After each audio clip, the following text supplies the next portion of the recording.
en traçant sur nous le signe de la croix. C'est depuis notre baptême. Pourquoi nous le faisons? Tout simplement pour signifier ces deux dimensions. Nous avons reçu notre vie de Dieu et elle retourne à Dieu. Mais avant ces deux moments, notre venue au monde et notre départ, nous cheminons ensemble en construisant une communauté fraternelle. Et nous voici réunis, nombreux, autour d'Alain qui vient de nous quitter. Nous qui avons marché avec lui, nous qui avons construit des relations avec lui, travaillé ensemble à la construction de ce monde fraternel, nous voulons les confier à Dieu. C'est pourquoi nous commençons ces célébrations au nom du Père et du Fils et du Saint-Esprit. Que le Dieu de l'espérance vous donne en plénitude la paix dans la foi et que le Seigneur soit toujours avec vous. Et avec vous. En Église, lors des funérailles, il est beaucoup question de la vie éternelle. Mais avant, il y a eu cette vie qui nous a liés les uns aux autres. Nous allons évoquer cette vie en deux temps. Dans un premier temps, par la famille et les amis. Nous allons évoquer les grandes lignes de la vie d'Alain. Je vous invite à vous asseoir.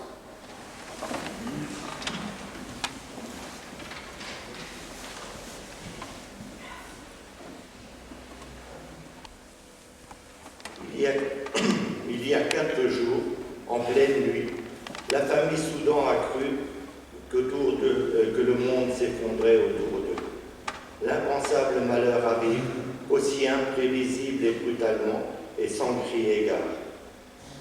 Subitement tout vacille, la terre se dérobe sous leurs pieds, alors qu'Alain quitte ce monde et que entre en sidération, médusé par la brutalité de son départ, les laissant dévastés avec un vide sidéral derrière eux. Un monde qui chavire, un formidable bonheur qui sombre, un géant qui s'enfonce dans la nuit. Quelques brefs instants qui auront suffi pour tout changer, tout chambouler à jamais. Alain a tiré sa révérence avec courage et surtout rempli d'amour pour les siens. Pour son épouse Hilde en particulier.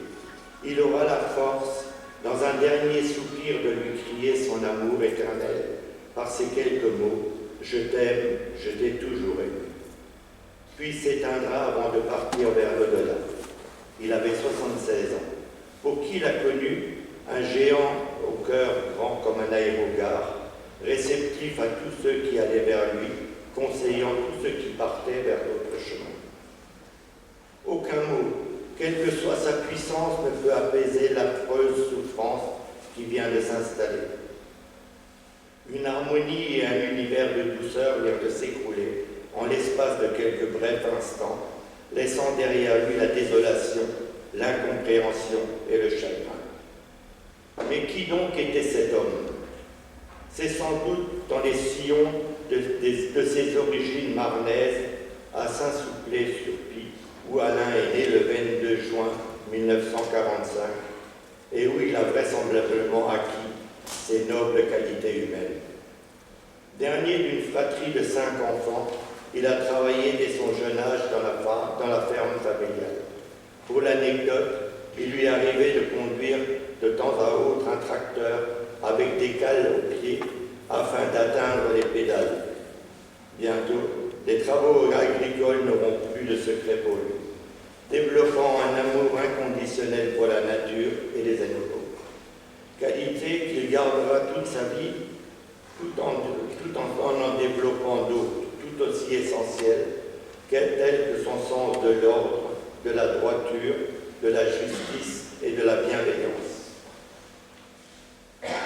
Pourtant, comme beaucoup de jeunes, lui aussi dans sa jeunesse, se frottait aux sensations fortes, telles le parachutisme et la vitesse.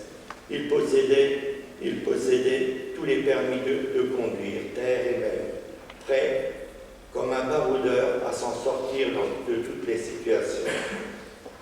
Demeurant loin des villes, tout jeune, le voilà fasciné par la carrière militaire. En fait, Il suivait avec son regard d'enfant les soldats qui sillonnaient la Marne en direction des camps de Suippes et de Mourmelon-le-Grand.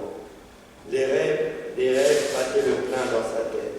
L'envie d'ailleurs a pris le dessus, et c'est tout naturellement qu'il s'engage dans l'armée. Ce sacerdoce, car il faut bien le dire, sans fuin, lui va à merveille.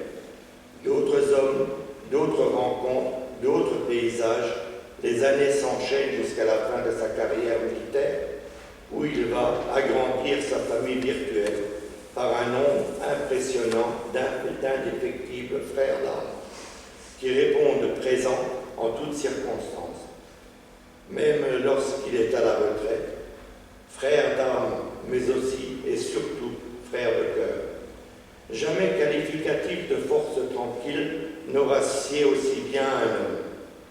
Affable, ouvert, gentil, serviable et enjoué, il incarnait à merveille ce qualificatif. Rassurant pour tous, d'une stature impressionnante, il était à l'image même d'un adage en cours dans les armées. Montrer sa force pour éviter de s'en servir. Véritable aimant, jovial, souriant, ouvert et le verbe fort, il fascinait et attirait immanquablement. Ouvert à tous les sujets, jamais sec, il s'adaptait à chaque situation sans jamais tomber dans le ridicule ou l'absurde. Alain ne laissait personne indifférent. Il était totalement impossible de l'ignorer, ne serait-ce déjà par sa taille et sa carrure. 1,80 m, 1,91 m et pas 1 mm de moins. Pour plus d'un quintal de muscles, il avait une présence évidente, bien ancrée face aux tempêtes de l'existence. Et à cela s'ajoutait une voix particulièrement tonitruante. Au cours de son affectation à Stetten am Kaltenmark, en avril 1968, il est victime d'un tir de Cupidon, une flèche en plein cœur. C'est le coup de foudre réciproque. La jeune et belle Hilde succombe au charme du grand, un géant un peu gauche, mais aux manières pleines de douceur. Les nombreuses sorties au bord du lac de Constance feront le reste. 12 mois plus tard, le 22 mai 1969, il convole en juste noces. Si les deux tourtereaux n'avaient pas le moindre doute sur leur désir d'aller ensemble vers le même horizon, l'administration, beaucoup moins romantique à l'époque, comptait par douzaines des tracas administratifs, étant particulièrement rétive au mariage franco-allemand. L'Union européenne était encore une chimère. Le 23 juin 1969, la famille s'agrandit par la naissance d'Éric.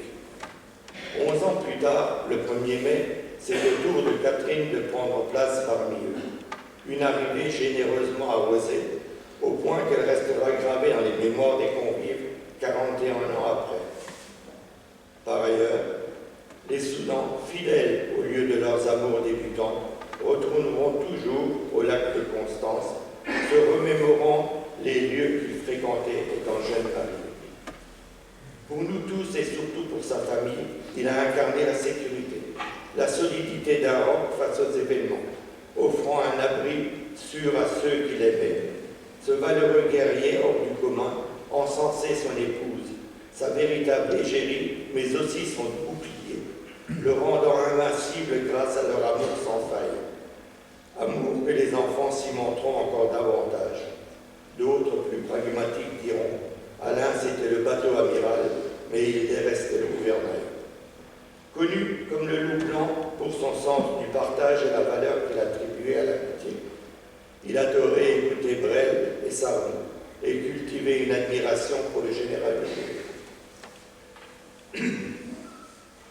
Surnommé le Grand par de multiples connaissances et populaire pour les intimes, il était connu et apprécié autant par l'ensemble de la hiérarchie du monde militaire que le monde civil, allant du citoyen lambda au maire, aux gendarmes, aux pompiers, à l'ONF, et j'en passe. Ce n'était pas compliqué. Alain avait la formule en parlant de ses relations dans l'armée. C'est tout simple, disait-il. Je connais la moitié de l'armée française et l'autre moitié me connaît. possédait un cœur grand, ouvert sur tous les azimuts. Au cours de sa vie, il va collectionner les amitiés comme d'autres collectionnent les timbres-poste. Aucune strate sociale n'est oubliée, qu'il soit général ou simple soldat, directeur ou ouvrier, député ou citoyen lambda, aucune différence. Seules les qualités du cœur comptaient pour lui, et parmi ceux-ci, la vertu cardinale, l'amitié. Joyeux inestimable à ses yeux, et qu'importe si parfois le diamant portait en lui les impuretés de sa brisure, il repartait aussitôt vers d'autres horizons, vers d'autres mains tendues. Épicurien, il avait un sens indéniable pour la fête, les grandes tablées pleines de rire et de bonne humeur. Cerise sur le gâteau, il dansait le rock'n'roll comme personne. La vie était belle, insouciante, d'autant qu'il veillait à ce que personne ne manque de rien. Voyage et fête, balles dans tous les régiments, la gendarmerie ou l'ONF, ou encore les pompiers, faisaient partie de ses sorties de prédilection. D'ailleurs, à propos des pompiers, il avait fait un stage d'au moins 6 mois chez les pompiers de Paris. Il en était particulièrement fier. D'une manière générale, il croquait la vie à pleines dents, ouvert aux autres et pour les autres. Véritable monsieur Système D, il avait solution à tout. Il aimait rendre service, affirmant avec solennité « Je suis militaire, je suis fier de servir ». Son sens du devoir et du dévouement était à toute épreuve. Peu carriériste, mais surtout très ingénieux et particulièrement débrouillard, avec pour emblème une immense générosité. Il détestait, pour ne pas dire il exécrait, l'injustice sous toutes ses formes. Tout au long de sa vie, il aura la main verte, et ce sera une de ses grandes fiertés. Le jardinage restera sa grande passion, fleurissant les parterres engazonnés de la caserne ou cultivant son jardin avec une méticulosité d'orfèvre. Père protecteur, il aimait transmettre son savoir pour le jardinage. Toujours soucieux de rendre sa famille heureuse, il veillait à ce que personne ne manque de rien. Véritable roc pour sa famille, mais aussi pour ses amis. Et c'est au nom de tous que je vais faire nôtre les paroles de Brassens lorsqu'il chantait « Au rendez-vous des bons copains, tu vas nous manquer, c'est certain. Oui, mais jamais, au grand jamais, ton trou dans l'eau va se refermer. 100 ans après qu'aucun ne sort, Alain, tu vas nous manquer encore. » S'il et Alain ont été bénis des dieux et ont connu l'amour au premier regard, celui-ci, c'est aussi celui-ci qui sera le dernier. Il ne pourra jamais oublier ce regard intense des derniers moments, lorsque sur le départ, il vouait un amour éternel, juste avant de lâcher son dernier souffle. Remuer ciel et terre, jamais expression n'aura été aussi juste. Ici-bas, Alain ne s'en est jamais laissé compter. Parions que là-haut, le remue-ménage est déjà en cours. Bientôt, il nous canalisera les poudres du ciel, la pression des jets d'eau et la dissipation des nébuleuses.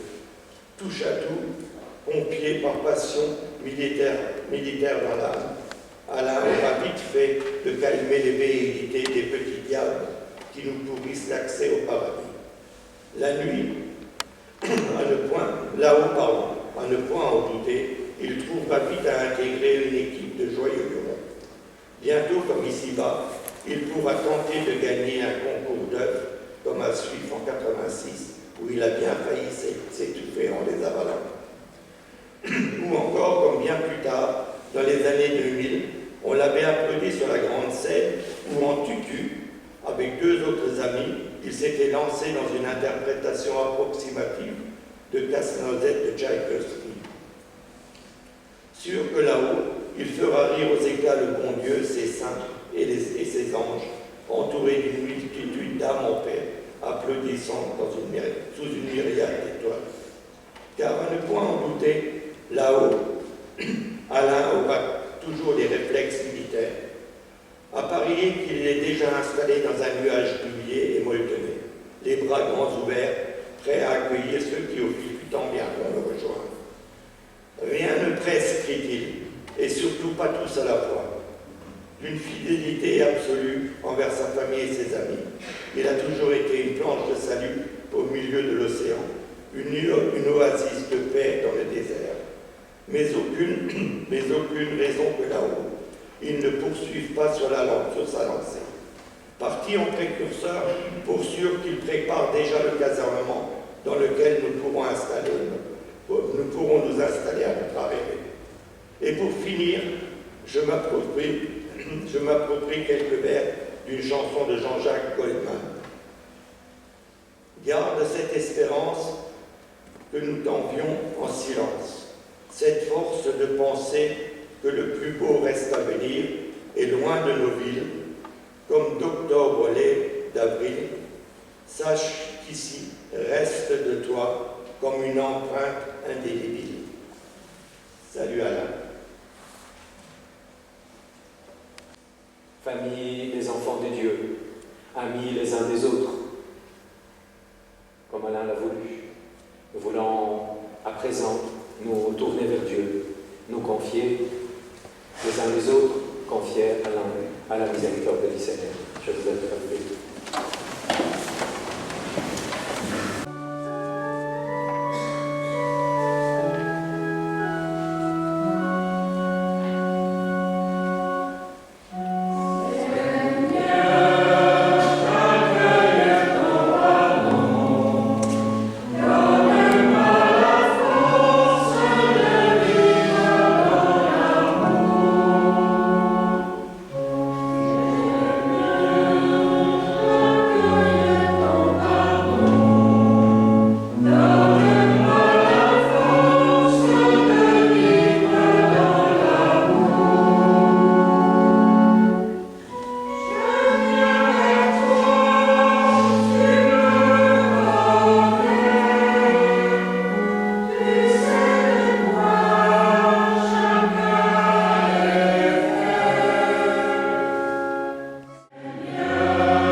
Dans son amour nous fasse miséricorde, qu'il nous pardonne nos péchés et nous conduise à la vie éternelle.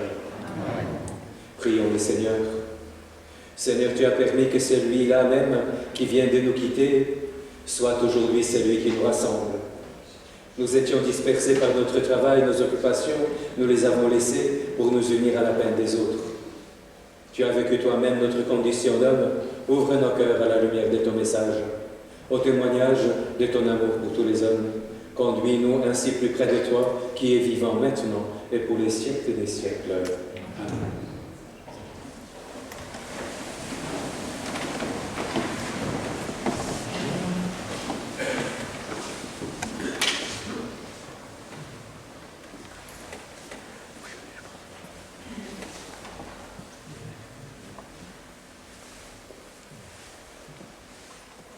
Lecture de la première lettre de Saint Jean.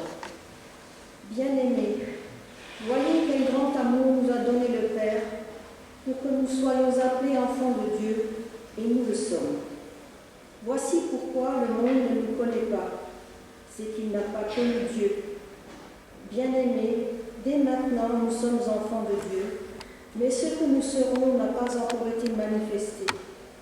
Nous le savons, quand cela sera manifesté, nous lui serons semblables, car nous le verrons tel qu'il est. Parole du Seigneur. Nous rendons grâce à Dieu.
frère Alain Soudan, qui nous quitte à 76 ans d'une manière inattendue.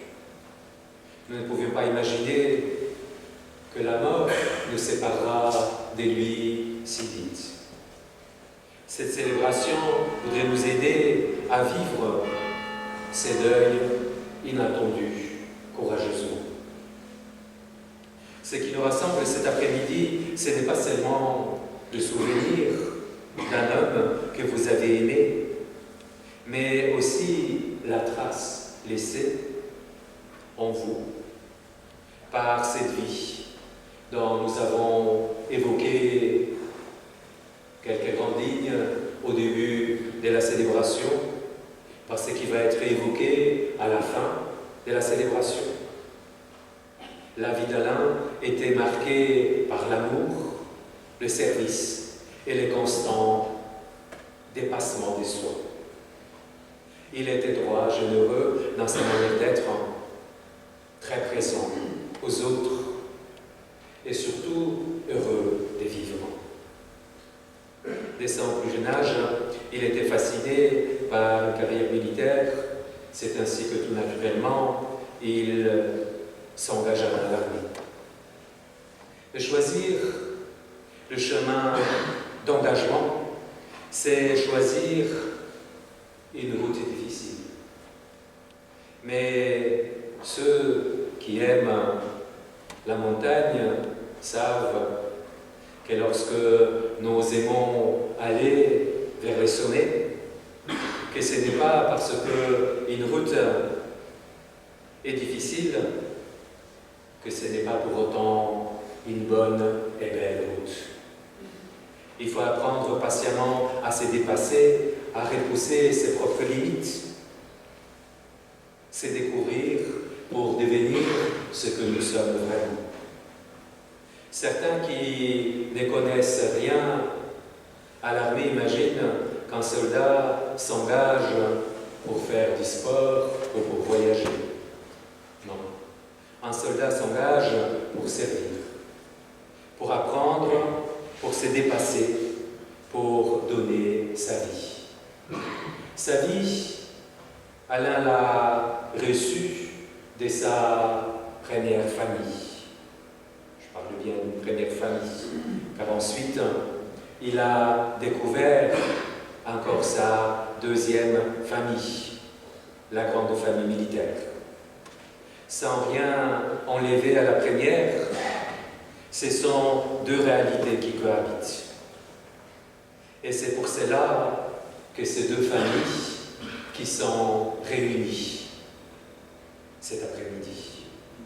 La famille des sons, celle d'Henri et de Marie-Louise dans laquelle il est né, celle qu'il a fondée avec vous, Marie, il y a 52 ans, qui porte son nom, avec ses enfants, Éric et Catherine, ses proches,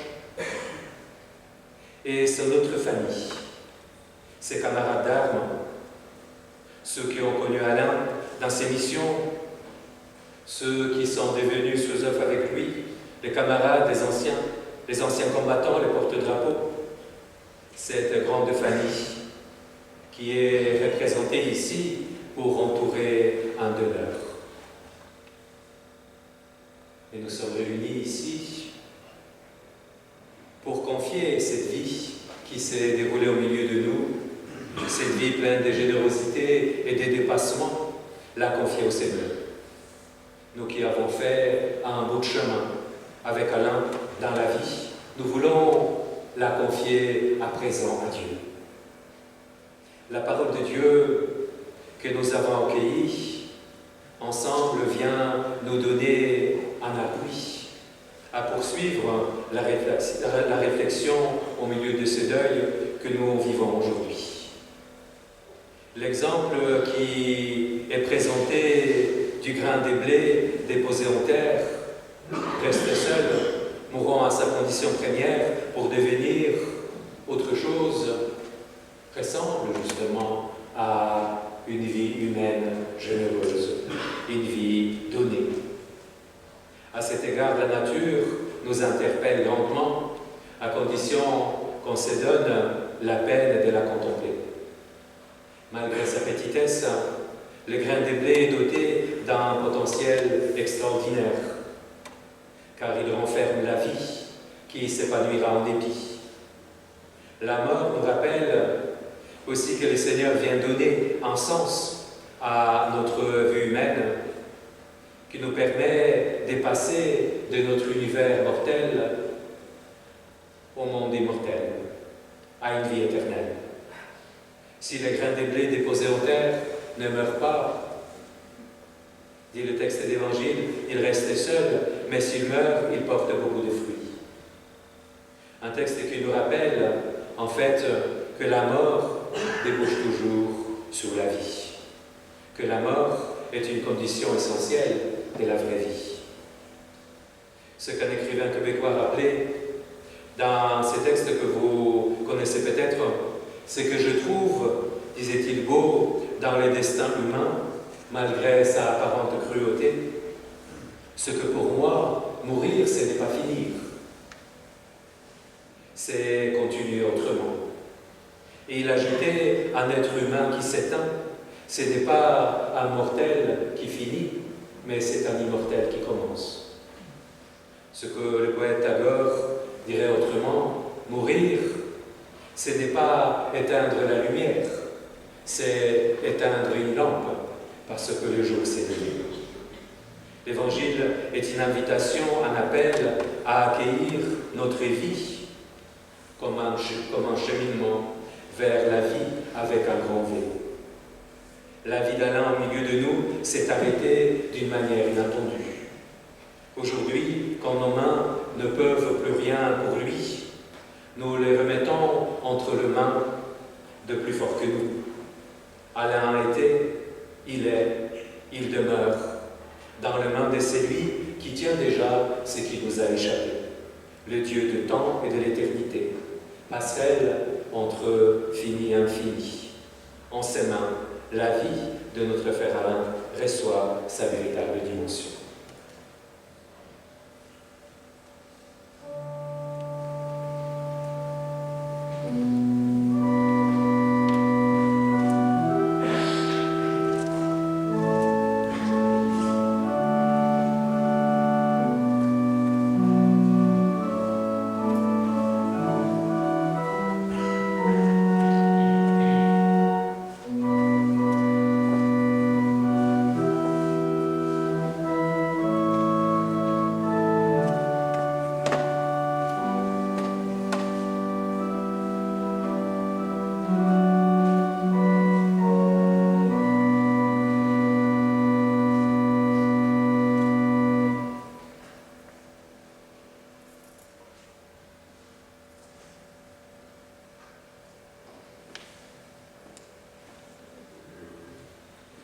Notre rassemblement de cet après-midi se veut un rassemblement de croyants, avec la foi qui est en nous, avec ses faiblesses.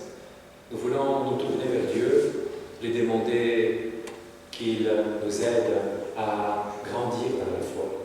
À la foi, ce n'est pas seulement un sentiment vague, c'est toute une vie.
qu'il est auprès de nous jusqu'à la fin du monde, et que rien ne pourra jamais nous séparer de lui.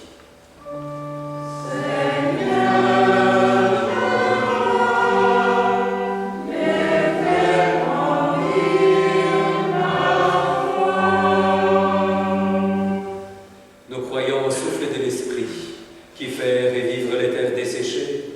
Parce qu'ils sont enfants d'un même Père, nous croyons que tous les hommes sont frères et qui sont appelés à vivre en communion.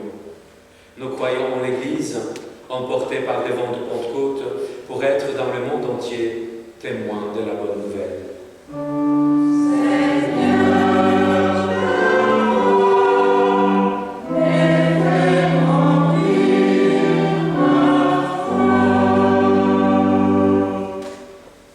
Nous croyons que tout geste d'amour, tout verre d'eau donnée à l'un de nos frères est source pour le monde d'une vie sans fin.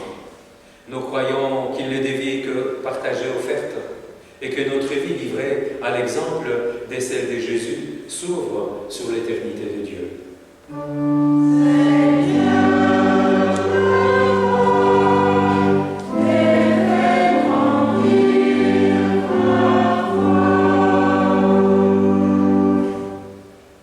Nous prendrons le cantique numéro 505.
Et nous allons conclure notre prière avec la prière des enfants de Dieu.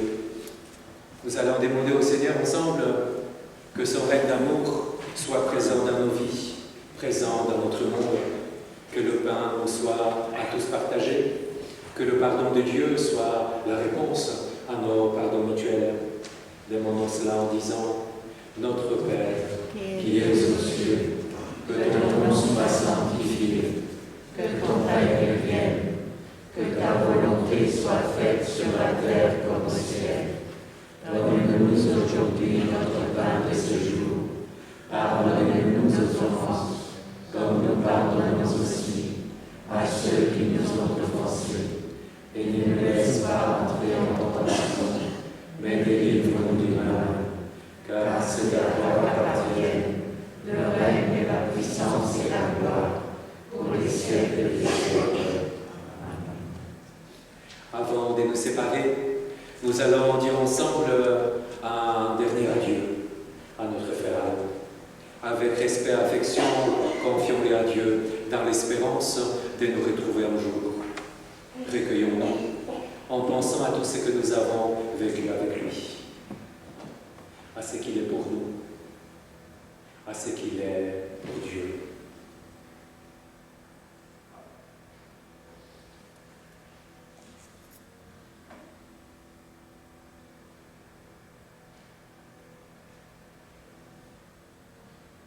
Ce qu'il était pour nous, encore une fois, va être évoqué par ses camarades de l'armée, par sa deuxième famille.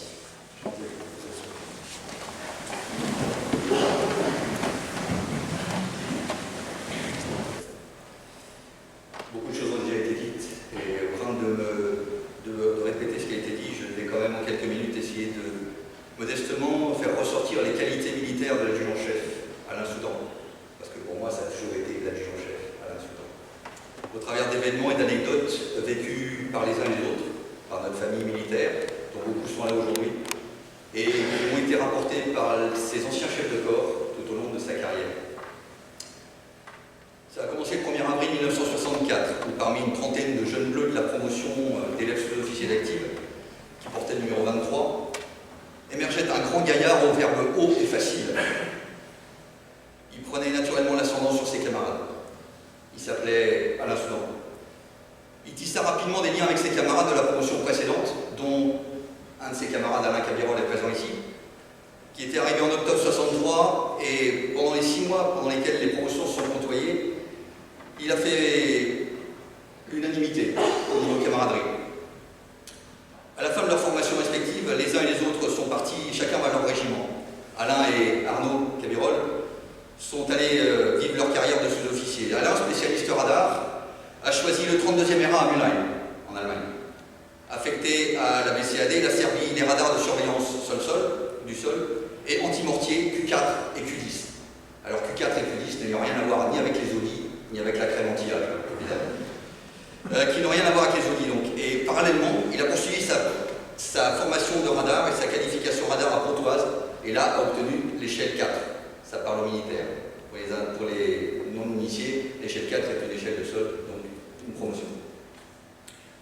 En août 1973, le jeune sous-lieutenant Cabirol, qu'il avait connu donc à l'école des sous-officiers, est muté au 32e ERA, qui avait déménagé de Mülheim à Stetten. Et là, il retrouve Alain, qui est alors gérant du foyer, autre métier. Il est devenu un expert dans la gestion de son commerce. C'était l'homme incontournable pour dénicher les bons plans et tout ce qu'il fallait récupérer au FFA. Tout le monde le consultait avant de faire un achat important. C'était avec plaisir qu'il nous orientait vers le bon filon. En 1974, après un nouveau déménagement à Fingarten, Alain est désigné pour gérer le cercle sous-officier. Voilà, c'était le dernier endroit où il fallait aller manger. Il a fallu peu de temps pour que le cercle devienne le restaurant référent où les cadres prenaient plaisir à venir déjeuner le dimanche. Même le dimanche, on y allait. Il a géré le cercle avec brio jusqu'à sa fermeture en 1976 avant de déménager à Oberhofen-sur-Moder. Muté au 12e ERA, à son arrivée à Oberhofen, il s'est vu confier la gestion du foyer. En prenant cette fonction, il a créé le buzz, en mettant en vente certains journaux très spécialisés, comme il avait coutume de le faire à Stetten. Je ne vous raconte pas les journaux spécialisés en question. Donc le colonel Valéry, qui commandait le régiment, n'a pas aimé du tout. Mais c'était, comme on dit chez nous, c'était Soudan. En 1984, Alain était déjà adjudant-chef au service général. Et comme chacun le sait, et comme ça a déjà été évoqué, il était connu comme le loup blanc. C'est en tant que chef des services administratifs que notre ami Arnaud Cabirol le retrouve et est rapidement harcelé par Alain qui lui fait des demandes de crédit pour changer ses tondeuses, acheter une charrue pour nettoyer les pare-feux du camp, etc., etc. Oh là là, gourmand le garçon. C'est également en 1984 que je fais sa connaissance, moi, jeune lieutenant arrivé au régiment, lorsque, à l'issue d'une permanence, ma première, j'ai découvert l'adjudant-chef Soudan. Là, j'ai failli être amputé de la main droite après une poignée de main, et j'ai compris, les miennes sont petites, et j'ai compris tout de suite qu'il valait mieux être dans ces petits papiers que face à ces paluches. Ainsi, le colonel Pirotte, qui commandait à l'époque le régiment, s'en souvient, lui, également en ces termes. Personnalité forte et imposante, il était avant tout soucieux du parfait fonctionnement de son service. Et il a toujours rempli sa mission de façon digne d'éloge. Pour l'anecdote, la tenue du poste de sécurité à l'entrée du quartier était assurée une semaine sur deux par le 12e régiment d'artillerie et le 32e régiment d'artillerie, qui étaient dans le même quartier. Et sans vouloir faire de peine éventuellement aux éventuels anciens du 32e ERA, on voyait tout de suite quand l'adjudant-chef Soudan était à la manœuvre. Il n'y avait pas photo comme on dit maintenant. L'adjudant-chef Soudan avait aussi en charge la sécurité incendie, non seulement du régiment, mais du quartier tout entier et du camp d'Oberhofen. Et à l'été 84, je m'en souviens également, il y avait eu longtemps qu'il n'avait pas plu et la végétation du camp était archi sèche, comme les chaussettes de l'adjudant-chef. Et il estimait donc que la moindre étincelle pouvait dégénérer en un formidable incendie. Il avait raison.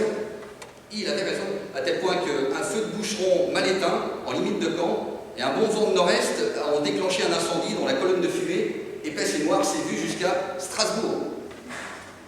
Sous la conduite technique donc d'Alain Soudan, notre adjudant-chef pompier, excellent tacticien anti-feu et soucieux de la sécurité du personnel engagé, tous les renforts reçus de la 6e DB, et ils n'étaient pas des moindres, et les engins du génie ont arrêté le feu, les flammes à quelques mètres des alvéoles des têtes nucléaires Pluton. On est passé à côté de la catastrophe, grâce à lui. C'est pas moi qui le dis, c'est le chef de corps de l'époque. Cet événement a révélé la personnalité de l'adjudant-chef Alain Soudan et le général Pirotte, maintenant, en garde un souvenir intact 37 ans plus tard. Quelques années plus tard, le colonel Duburg, Roger, qui commandait le régiment de 90 à 92, appréciait lui aussi son adjudant-chef et évoque volontiers l'événement suivant. Arrivé depuis une semaine, après sa prise de commandement, survient une panne d'alimentation du quartier Estienne. En eau, plus d'eau potable dans le quartier. Et inutile de vous dire qu'avec 2 régiments et près de 2000 hommes, c'était pas facile. Donc, les 2 régiments sont privés d'eau potable. L'adjudant-chef Soudan envisage alors la possibilité d'alimenter le château d'eau au moyen du réseau incendie. Vaste programme. Encore faut-il raccorder ce dernier aux bornes incendie de la commune, qu'à se tienne. L'adjudant-chef Soudan connaît très bien le maire d'Oberhofen, puisqu'il est pompier volontaire chez lui. Donc, il demande l'autorisation qu'il obtient, évidemment. Évidemment. Rien n'est impossible pour Soudan. Rien. Pompier volontaire en Oberhofen, il connaît donc bien le maire et a réussi à obtenir son autorisation. Il branche les tuyaux sont déroulés, il reste à espérer que l'eau accédera jusqu'au haut du château d'eau, avec la pression. Eh bien, le château d'eau finit par se remplir et le réseau fonctionne à nouveau. Un bel exemple de compétence, d'esprit de décision et de volonté d'aboutir. Il fallait y croire. L'adjudant-chef Soudan y croyait. Plus tard, le colonel Toral, qui a commandé le régiment de 1996 à 1998, en parle en ces termes. L'adjudant-chef Soudan était aussi en charge des espaces verts du quartier Estienne. Son amour des espaces verts et des plantes a été évoqué déjà. C'était également dans le milieu militaire un de ses dadas. Donc toutes les zones qui étaient des espaces verts, il s'en occupait. Un jour, il est allé voir le chef de corps et dans son bureau, il lui a dit « Vous venez avec moi, mon colonel ». Le colonel l'a suivi parce qu'on ne disait pas non à l'adjudant-chef Soudan. Donc il l'a suivi, il l'a emmené voir les espaces verts et il lui a expliqué que si le colonel lui achetait un tracteur, ça lui éviterait de payer des gens pour venir faire les espaces verts et qu'il pourrait ainsi s'occuper des espaces verts, ça ne coûterait rien et en plus ça serait fait par les gens du régiment. Bien. Eh bien, le chef de corps a acheté le tracteur, il lui a dit bon, faites-moi un dossier, faites-moi un dossier. Le lendemain matin, le dossier était sur le bureau du colonel et le colonel ne pouvait pas dire non. Tout était carré, tout était ficelé et tout était prêt. Donc le colonel a acheté le tracteur, heureusement que le commissaire a dit oui, et ensuite il a été convoqué, comme il dit, c'est lui qui le rapporte, il a été convoqué par l'adjudant-chef Soudan. Convoqué. Venez voir, venez mon colonel. Il est venu et il a vu un beau tracteur avec en guise de plaque minérale le nom de son colonel. Voilà. Donc ça, c'était l'adjudant-chef Soudan. Donc, quelques anecdotes qui vous montrent un petit peu la personnalité de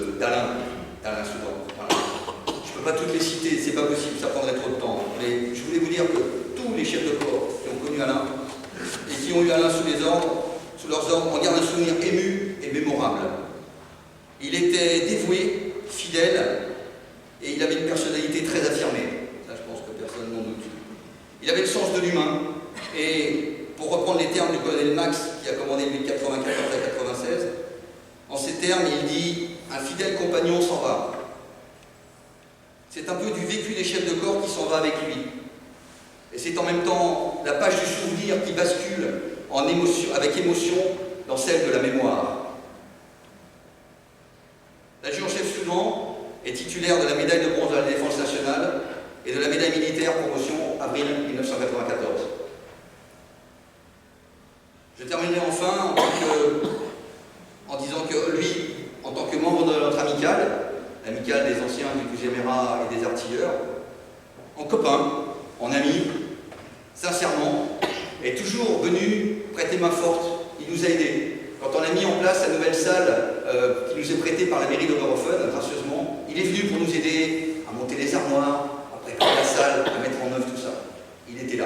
Il a toujours été là. Je citerai enfin des mots qui me sont parvenus de Richard Rivac, de La Réunion, avec qui Alain avait échangé rire et bons souvenirs le 25 septembre, date de notre dernière assemblée générale, où on était tous rassemblés, l'amicale. C'est pas si vieux que ça. Il s'exprime en ces termes. Mon aîné, ma classe, mon frère d'armes, mon frère, tes yeux se sont fermés à jamais, et les miens ne cesseront de pleurer. Adieu. Tu as été un homme de cœur et de parole. Les Antillais du 12 garderont un excellent souvenir de toi. Je terminerai enfin en disant que, en tant que président de l'amicale du 12e ERA, au nom de tous les membres et en mon nom personnel, je suis heureux et triste à la fois aujourd'hui, après tant d'années passées avec mon Jean-Jacques Soudan. Heureux parce qu'il a apporté de la joie à beaucoup de gens, et triste de devoir poursuivre aujourd'hui le chemin avec le grand vide qui va nous laisser. Mais nous ressentons déjà que son départ crée déjà dans notre existence un vide qu'on ne pourra pas combler. On ne remplace pas l'adjudant-chef Soudan, on remplace personne. Voilà, lui qui avait coutume, et comme ça a été évoqué, de dire qu'il connaissait la moitié de l'armée de terre et que la moitié de l'armée de terre, l'autre moitié le connaissait, je rajouterais qu'une chose est vraie et sûre, c'est que ceux qui n'ont jamais fréquenté l'adjudant-chef Soudan ont toujours eu l'impression de l'avoir connu, à travers toutes les anecdotes et tout ce qui a pu être rapporté par les uns et les autres dans l'armée. Voilà. À vous, sa famille, ses proches, nous voulons dire, nous tous, les gens de l'amicale, et les militaires en général, notre fierté d'avoir fait un bout de chemin avec Alain. Et c'est pas vrai. Nous nous associons à votre peine, vous le savez, et nous vous prions d'accepter nos très sincères condoléances et l'expression de notre profond respect. Nous confions Alain à Sainte-Barbe, ainsi qu'à Dieu.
Nous espérons et nous croyons que nous tous nous ressusciterons. En signe de cette foi, je bénis ce corps, en nom du Père, et du Fils, et du Saint-Esprit.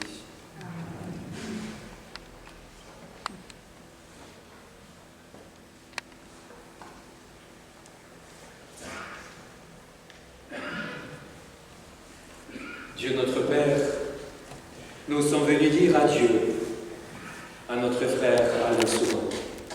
Oui, nous sommes venus lui dire tu es désormais à Dieu, tout à Dieu.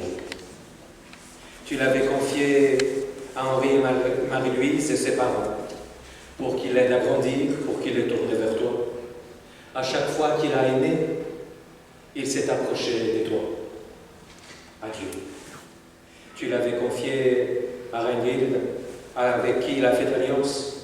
À chaque fois qu'ils se sont manifestés leur amour, ils se sont liés à toi. Adieu. Tu lui avais confié ta création pour qu'il l'entretienne, la développe, l'embellisse, l'aménage. À chaque fois qu'il a travaillé de ses mains et de son intelligence, il a associé son œuvre à toi. Adieu. Tu lui avais confié des frères et sœurs. Tu lui avais confié des frères d'armes. Tu lui as confié les enfants. Tu as mis sur son chemin des amis pour qu'en se sentant solidaire d'eux, il bâtisse un monde fraternel. À chaque fois qu'il a tendu ou saisi une main, c'est ta main qu'il saisissait, ta main à toi. Adieu. Père, laisse-nous mettre sur nos lèvres ces dernières paroles de ton Fils sur la croix. Père, entre tes mains, je remets mon esprit. Oui, Père, entre tes mains, nous remettons notre Pharaon. Entre tes mains à toi, notre Dieu. Amen. Nous avons pris place ici à l'Église progressivement, donc nous allons la quitter aussi de même manière, en commençant peut-être par le fond de l'Église.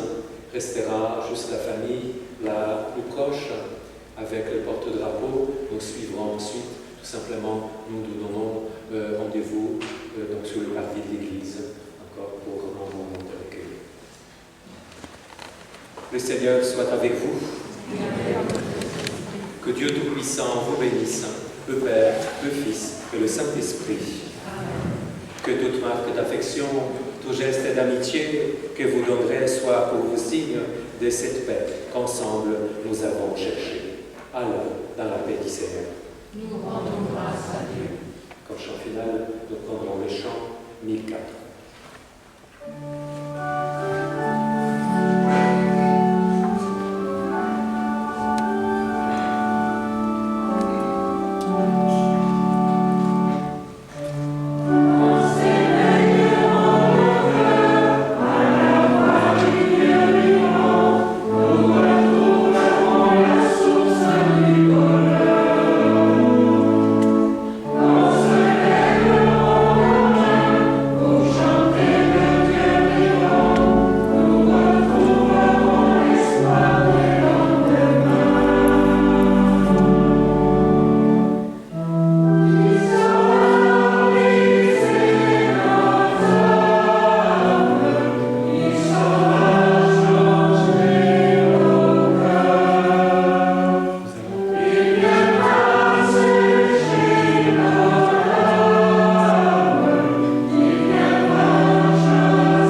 encore toucher le cercueil ou rendre un dernier hommage, c'est...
On lui fait la place.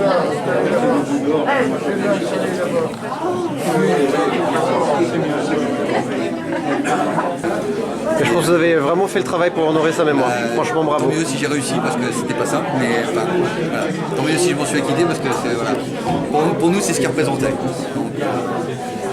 Moi, je ne l'ai pas connu beaucoup, mais grâce à vous, je connais beaucoup plus maintenant. Et encore, je n'ai évoqué que quelques facettes. Bon, moi j'ai compris les revenus, je suis au courant. Oui, bah, oui, mais je pouvais pas. Je peux pas le dire. Voilà.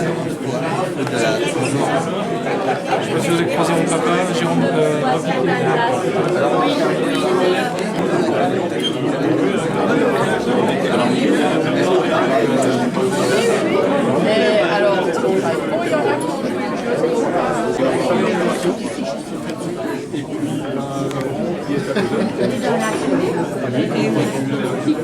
un très bon pâtissier, il conduit les bus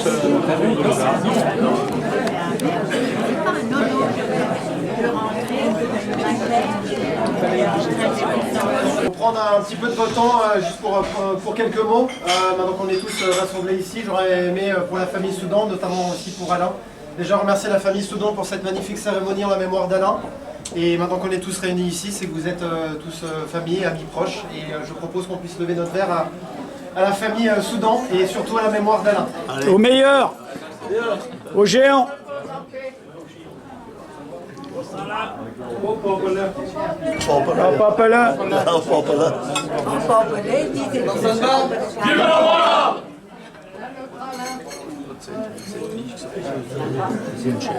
S'il vous plaît. Une dernière petite histoire d'Alain. Ah, bravo.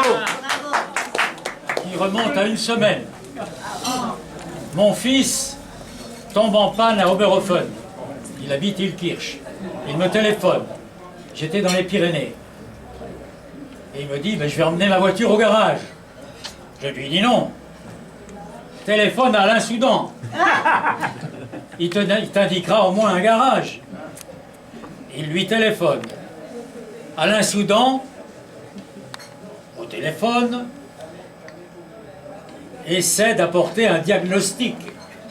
Alors mon fils dit, bah ça fume, et puis ça marche par à coup.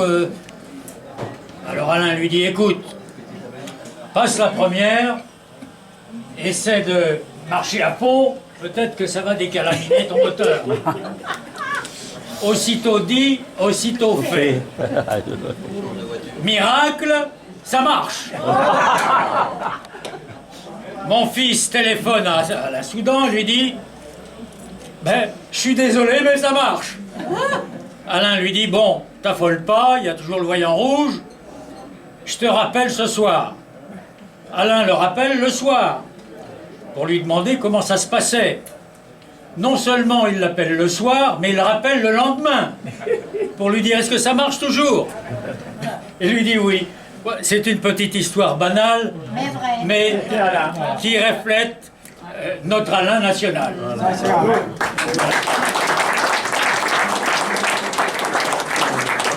Alain Soudan, à la salle de service, était à la fois exigeant et paternaliste, à telle enseigne que plusieurs fois, il a trouvé du travail à ses appelés à l'issue de leur service militaire en remuant ciel et terre. C'est encore une histoire simple, mais quand même remarquable. Voilà. Bravo. Je suis Robert, un copain d'Alain. Et je vais vous raconter la naissance de Catherine. Catherine, c'était Catherine dans le temps. Hein. Alors ça s'est passé un 1er mai. Et comme j'étais moniteur de gym, on avait la gymnastique jusqu'à 9h30, 10h. Et à 10h, on a dit, on va chez Alain pour faire fêter la naissance de Catherine. Donc je viens là-bas avec un copain, le Kuhn Schumacher. On a dit, on va faire une farce, on va amener le clairon. Donc on a fêté là-bas. On a ouvert les bouteilles de champagne avec les militaires, les gendarmes, tout ce qui s'ensuit. Mais le champagne, il fallait le boire dans les casques lourds. C'était comme ça. Alors on a bu les champagnes dans les casques lourds. Et 1h, 2h, 3h du matin, qu'est-ce qu'on a fait? Alain, c'est le bon type, mais on a tiré à armes réelles dehors. Et ça faisait du bruit. Mon copain, il a cherché le clairon, et il a joué au clairon à 3h, 4h du matin. Naturellement, les voisins, ça ne leur a pas plu. Alors il y a le voisin qui vient, qui dit, écoute Alain, il faut arrêter maintenant, ou je vais chercher le maire. Et Alain, c'est pas grave, attendez. Il rentre, il dit au Charles, il va partir. Le maire dit, écoute Charles, viens, on te demande dehors, il fait trop de bruit. Ok, Charles vient, il dit, voilà, qu'est-ce que vous voulez? Ben, il fait trop de bruit. Oh, que cela ne tienne, je lui fais une dérogation qu'il a le droit de faire fermer de nuit, quoi.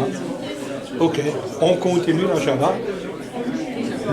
Il revient de nouveau, le voisin dit, écoute, ça marche pas, on peut pas dormir, c'est 4h ou 5h du mat, on fait toujours le même bruit. Je vais chercher la gendarmerie. Et Alain, attendez, pas de problème, les chefs gendarmes étaient avec. Alors il rentre, il dit voilà, venez voir, il y a quelqu'un qui vous demande. Alors les gendarmes se me disent, qu'est-ce que vous voulez? Alors le voisin, ne pouvant plus rien dire, la conclusion du truc, il fallait qu'il rentre penaud, la queue entre les jambes, entre parenthèses, il ne pouvait rien faire. Comme ça, on s'est amusé toute la nuit jusqu'au le matin. Quoi. Et voilà l'histoire de la naissance de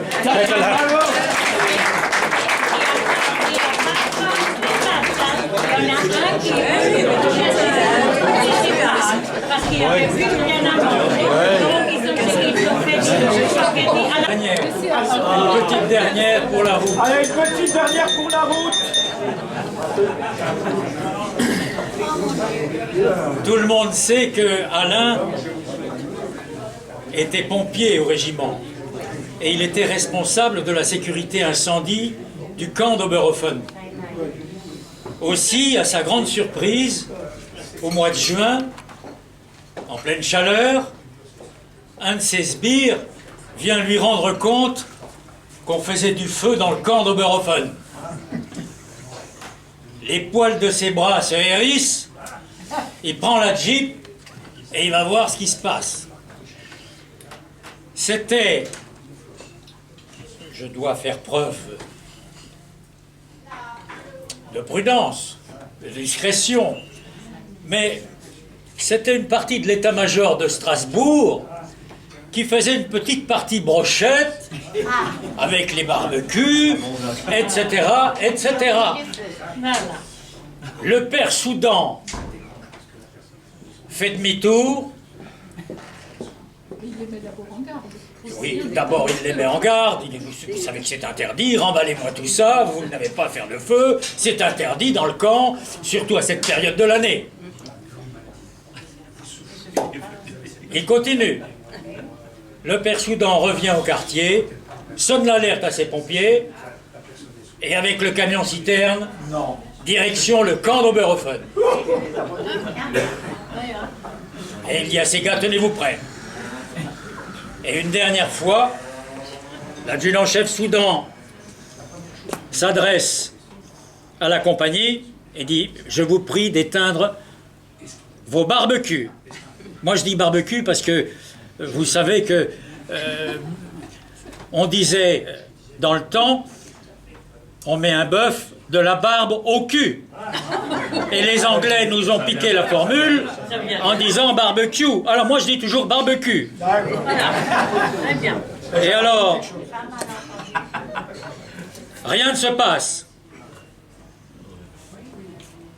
Alain se tourne vers le camion citerne avec son homme de main, le brigadier chef Boularas, et il lui dit « T'es prêt ?»« Oui, mon adjudant-chef. »« Alors envoyez la sauce. » Et alors la pression, les képis qui volent, les barbecues qui volent. Voilà. Et il n'y avait plus de feu dans le camp d'Oberhofen. La mission de l'adjudant-chef Soudan était remplie. Et dommage qu'il n'y a pas une vidéo de ça, parce que là, c'est énorme. Moi, Catherine, tu n'avais pas dit ça? Écoutez, moi j'ai une toute petite là. Ah, ouais, une toute petite. Encore une. C'est presque la même. Un jour, je suis allé en vacances et j'ai dit à Alain, écoute, si tu as le temps, il fait chaud, tu arroses mon jardin.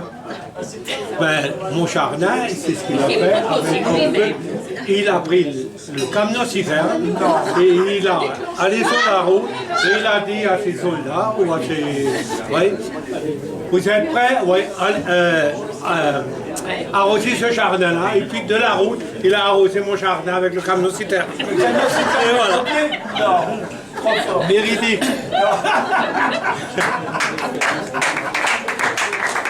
Il fait la place.